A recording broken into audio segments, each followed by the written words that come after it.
सवाल नंबर 1, पर्यावरण का अध्ययन जीव विज्ञान की किस शाखा के अंतर्गत किया जाता है?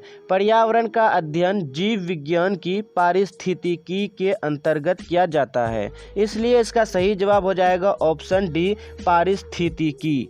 सवाल नंबर 2, वे पौधे जिनमें कभी पुष्प नहीं बनते हैं वह क्या कहलाता है?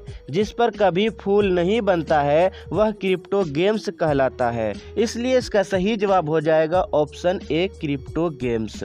सवाल नंबर 3, गोबर छत्ता किसके अंतर्गत आता है? गोबर छत्ता जो है वो मृत जीवी के अंतर्गत आता है, इसलिए इसका सही जवाब हो जाएगा ऑप्शन ए, मृत जीवी।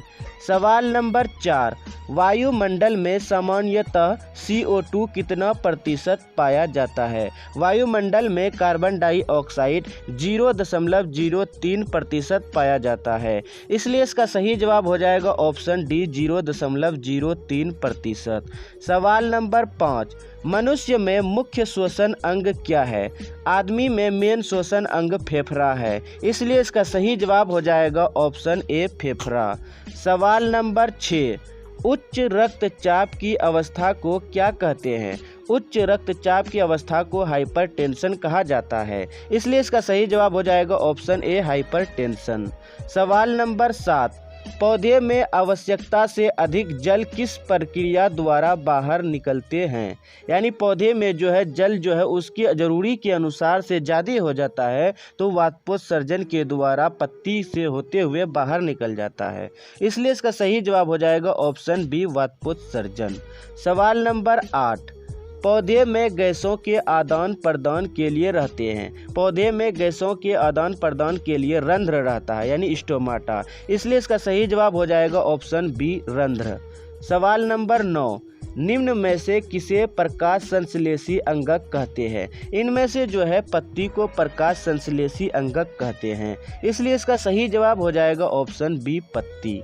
सवाल नंबर 10, मनुष्य में बुद्धि एवं चतुराई का केंद्र किसे कहते हैं? मनुष्य में बुद्धि एवं चतुराई का केंद्र सेरिब्रम को कहा जाता है, इसलिए इसका सही जवाब हो जाएगा ऑप्शन सी, सेरिब्रम। सवाल नंबर 11, अनवीकरणीय ऊर्जा के स्रोत का उदाहरण है। अनवीकरणीय ऊर्जा का स्रोत का उदाहरण पेट्रोलियम है, इसलिए इसका सही जवाब हो जाएगा ऑप्शन बी, पेट्रोलियम। यानी वैसा ऊर्जा जो दोबारा प्राप्त नहीं किया जा सकता है, एक बार नष्ट हो जाने पर दोबारा प्राप्त नहीं होगा, इसलिए इसका सही जवाब क्या हो जाएगा ऑप्शन बी, पेट्रोलियम।